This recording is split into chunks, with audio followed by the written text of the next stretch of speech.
2010. gads ir pierādījis to, ka meliorācijas sistēmas ir ļoti nepieciešamas, jo Latvijas ūdeņi atgādināja par sevi. Ir cerība, ka šajā gadā situācija nebūs tik bīstama kā pērn, bet ir skaidrs, ka visas sistēmas ir jārenovē, jāsakārto un galvenais jākopj.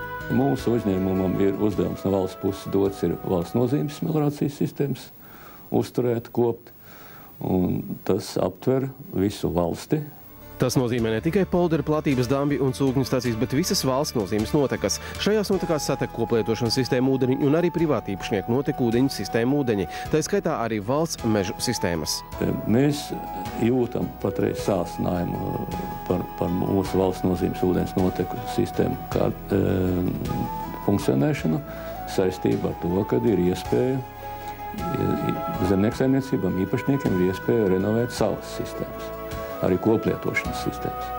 Un, protams, tas uzreiz rada to, un nāk mums ļoti daudz patreiz no novadu zemes īpašniekiem, novadu vadītāju parakstītās vēstules, lai mēs varētu sakārtot valsts nozīmes. Tāda lielākā problēma tieši skāra šo pavasari vēžu polderi. Vēžu polderi mums pārāva dambi. Un aplūda arī sūkņu stacija, tā kā tas ir Salas novadā, Salas pagastā.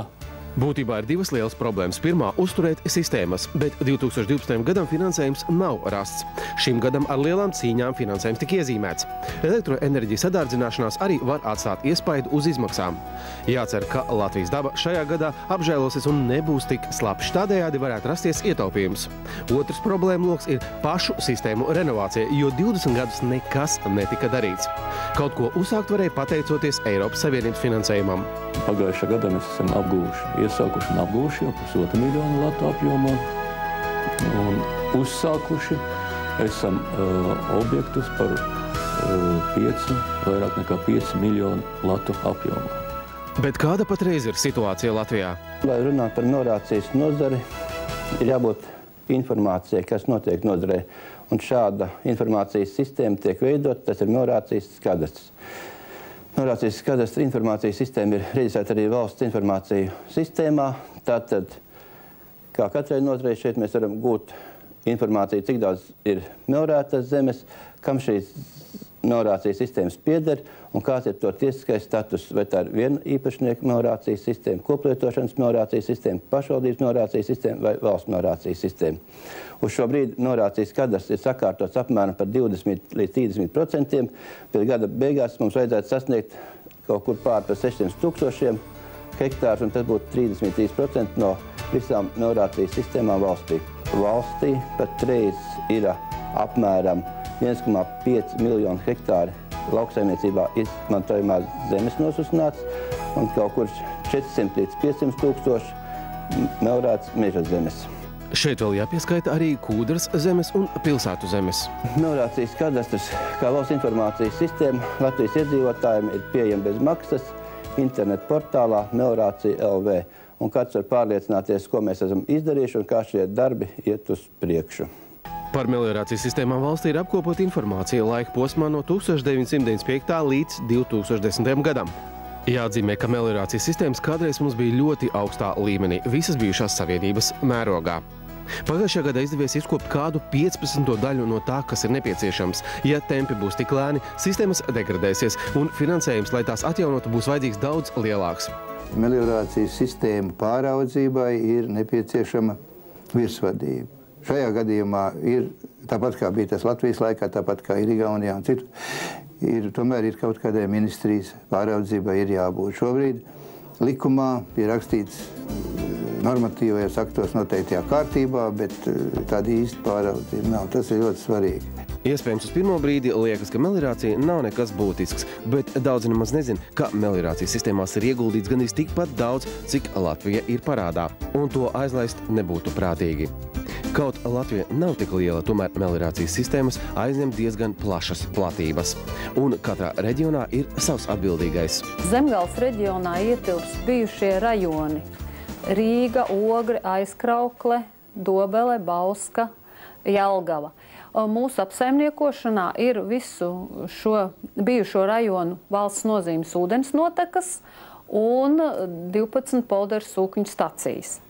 Esam iesnieguši projektus uz Eiropas atbalstu, 34 projektus. Šogad ceram realizēt ap 20 projektiem.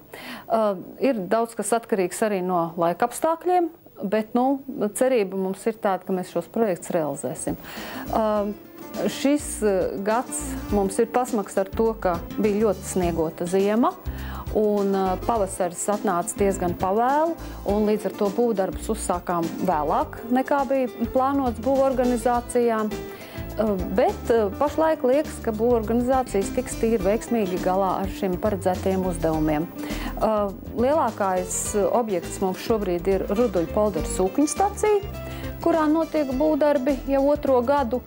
Un esam tikuši tik tālu, ka drīzumā varēsim jau ieguldīt sūkņus, ielikt sūkņu kamerās un ieguldīt spiedvadus. Zemgales reģions ir vienīgais Latvijā, kur ir cilvēks, kas sniedz konsultācijas visiem, kas vēlas sakārtot ar meliorāciju saistītos jautājumus. Tā izveidojas, ka Jelgavas novadā tad man ir tas gods, kopš 1.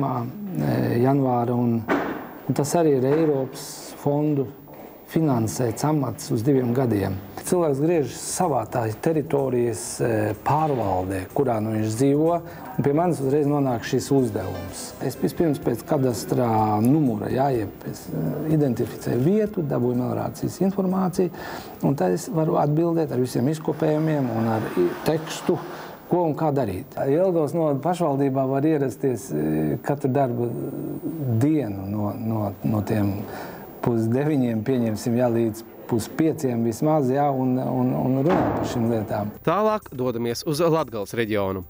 Šitā darbība uzsākās tā pilnvērtīgi 2008. gadā. Sākās pirmie projekta apgūšana, un pašlaik arī turpinās to projektu apgūšana. Pašlaik mums ir kādi 8 objekti šogad darbībā ir. Tātad 2 novadgrāvji Krāslavas rajonā, 1 Ludas rajonā, 1 Reizeknes rajonā un 2 Jēkabpils rajonā. Kreislītes aizsargdambju būvniecība uzsākusies. Jau ir izsludināts konkurss un gatavs projekts Kreislītes sūkņu stacijas rekonstrukcijai. 4 projekti gatavojas Prēļu rajonā, pārējos rajonos ar pamazām. Latgales reģionā viens no lielākiem darbiem pagājušajā gadā bija paveikts Lubānas ezerā, palu laikā salūzušo Kalngales slūžu atjaunošanā. Pagājušajā gadsimtā Aiviekste tika padziļināta un iztaisnota, bet Lubāns iedambēts. Pēc Lubāna iedambēšanas liela daļa Lubānā ieplūstošo upju pa Meirāna kanālu tika ievadīti tieši Aiviekstē. Meirāna kanāls ir lielākais Baltijas valstīs, tā dziļums pārsniedz 10 metrus, bet platums 80 metrus. Aiviekstes iztekā ūdens pieplūdumu regulē ar slūžām. Šis projekts sadalījās 2 daļās, jo mēs nevarējām novērtēt pilnībā situāciju tur, jo ļoti daudz, kas atradās zem ūdens līmeņa, mēs nezinājām, kas ir apakšā. Mēs aizbērām kanālu un noslēdzām viņu no visām pusēm un atsūknējām ūdeni. Tad atvērās tur diezgan nepatīkams skats, kad apakšā ir visvecā betona gultne, viņa ir bojāta un pat pārvietojusies pa vairākiem metriem. Tad jau sākās paši tie darbi. Kad respektīvi sākām ar aizvaru demontāžu, un tad demontējām veco betonu segumu, izveidojām jaunu, un tad paši saviem spēkiem izgatavojām aizvaru, izkonstruējām viņu un samontējām. Firma ER un RS piedāvā plašu enerģētisko un rūpnieciski tehnoloģisko kompleksu un iekārtu servisu, apkalpošanu, remontu, montāžu, izgatavošanu, rezerves daļu piegādi, kā arī dažāda veida tehniskās un iekārtu darbības efektivitātes konsultācijas.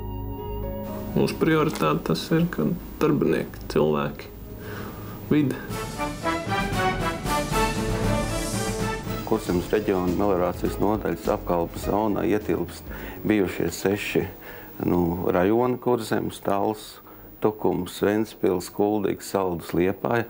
Šobrīd tie ir 22 novadi izveidojušies. Tātad mūsu apkalpes zonā ir vairāk kā 2600 km valsts nozīmes ūdens noteka un 140 km dambi, poldera aizsargdambi.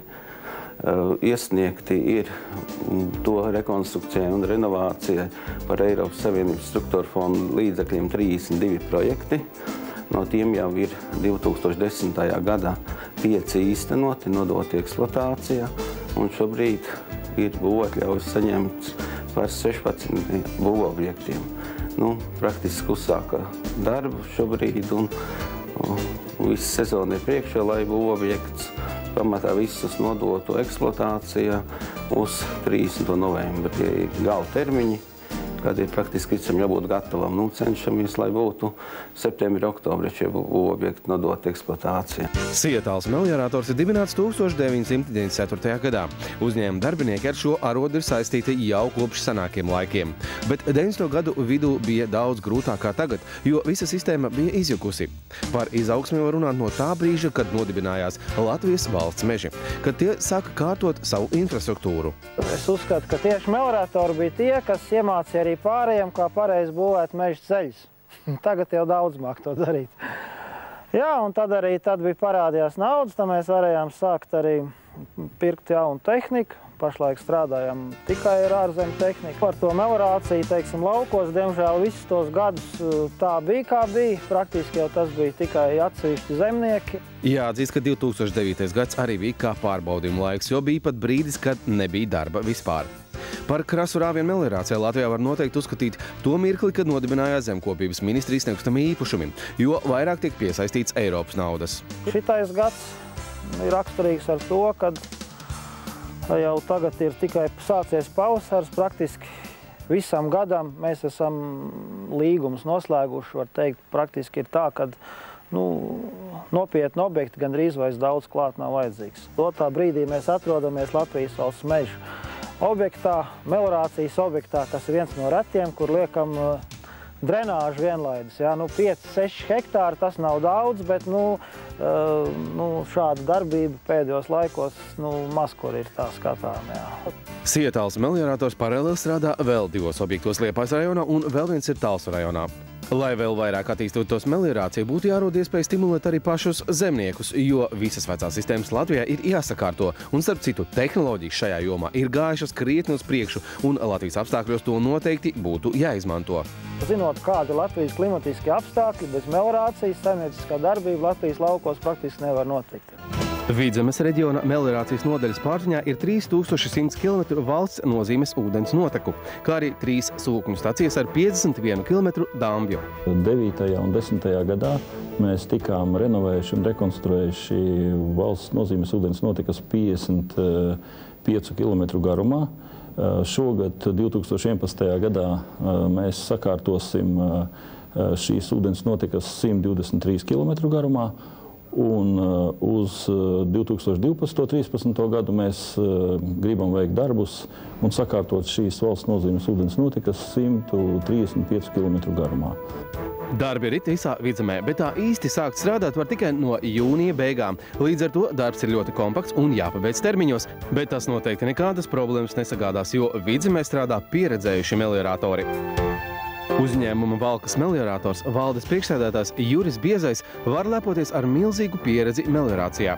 Visu savu darba mūžu tas ir bijis uzticīgs tikai šai jomai. Uzņēmums ir SIA Valkas meliorācija, kuru izveidojām uz bijušā Valkas melioratīvās celtniecības uzņēmuma bāzes PMK 28, bet tad, kad notika šo uzņēmumu privatizācija, mēs sapratām, ka privatizācijas procesā notiek ļaunprātīga Latvijas ekonomikas graušana. Un mēs šo uzņēmumu sadalīja 7 daļās. Mēs šīs daļas it kā vajadzēja privatizēt katram atsevišķi. Mēs viņus privatizējam, bet katrs nozara vadītājs, mēs pēc tam viņus apvienojām atsevišķi, un mums izveidojās liels uzņēmums. Kā mēs paši esam centušies visu laiku paaugstināt savu kvalifikāciju. Bet, protams, ar to vien nepietiek. Katram progresīvi domājošam uzņēmumam ir vajadzīgas, kā teikt, jaunas asinis. Biezā kunga dēls Jānis uzņēmumā strādā jau 8 gadus, un tas ir nozīmīgs laiks, lai iegūtu pamatīgu pieredzi. Vēl tiek praksē ņemti 2 studenti, kas mācās melioratoru arodu, jo šajā profesijā svarīga ir pieredzes nodošana no paaudzes paaudzē. Un tā jau bija arī ar manu dēlu Jāni, ka viņš no sākuma pabeidza mežus, Lauksaimniecības akadēmijā, bet pēc tam sāk strādāt pie mūsu hidrotehnisko būvju brigādē. Viņam šis darbs iepatikās, viņš iestājās vēlreiz Lauksaimniecības akadēmijā, un viņš tagad ir maģistrs inženieru zinātnē un faktiski ir augsti kvalificēts speciālists. Bet kā kompānijai izdevās pacelties tik augstā līmenī, kādā tā ir tagad? Mēs savu uzrāvienu dabūjām ar mazām hidroelektrostacijām. Mēs esam uzbūvējuši 20 mazās hidroelektrostacijas. Tajā laikā tas bija liels bums, un tur iekšā bija arī nauda. Un tad mēs taupīgi saimniekojot, varējām sākt iepirkt savu tehniku. SIA Meliorācija AG meliorācijas nozarē strādā jau 20 gadus, un tas nozīmē, ka šeit strādājošiem ir milzīga pieredze, un arī jāatzīst, ka Meliorācija AG personāls ar savām zināšanām ir krietni vien priekšā arī citu firmu darbiniekiem. Uz šodien mūsu uzņēmumu darbinieki ir principā nodarbināti visi nodrošināti ar darbu. Tātad šajos laika apstākļos, kāda ekonomiski izveidojušies mūsu valstī, tas ir ļoti svarīgi. Mēs strādājam pārsvarā ar pasūtītāju, kas nāk no Zemkopības ministrijas nekustamiem īpašumiem, kur ir tāda programma palaista uz 4 gadiem kā mazo upu pārtīrīšana. Tad ir pasūtītāji no Latvijas valsts mežiem. Tur ir meža meliorācijas darbi, kur finanses tiek ņemts gan no mežiem pašiem, no viņu iegūtās peļņas, gan arī kopējā sadarbībā ar Eiropas projektiem. Tāds ir viens, mums ir konkurss vinnēts. Ja? Praktiski meliorācijā patreiz ir 3 objekti, kur tiek strādāts, ir Rietumvidzemes mežsaimniecībā, un upes tiek tīrītas Zemgalē, Vidzemē un kā arī Kurzemē viena upe ir. Zemkopības ministrija par Eiropas reģionālās attīstības fonda līdzekļiem realizēs projektu Rīgas HES ūdenskrātuvei pieguļošo teritoriju aizsardzības būvju aizsardzības spēju palielināšana. Zemkopības ministrija sūkņu staciju renovācijas darbu veikšanai noslēgusi līgumu ar SIA Rīga.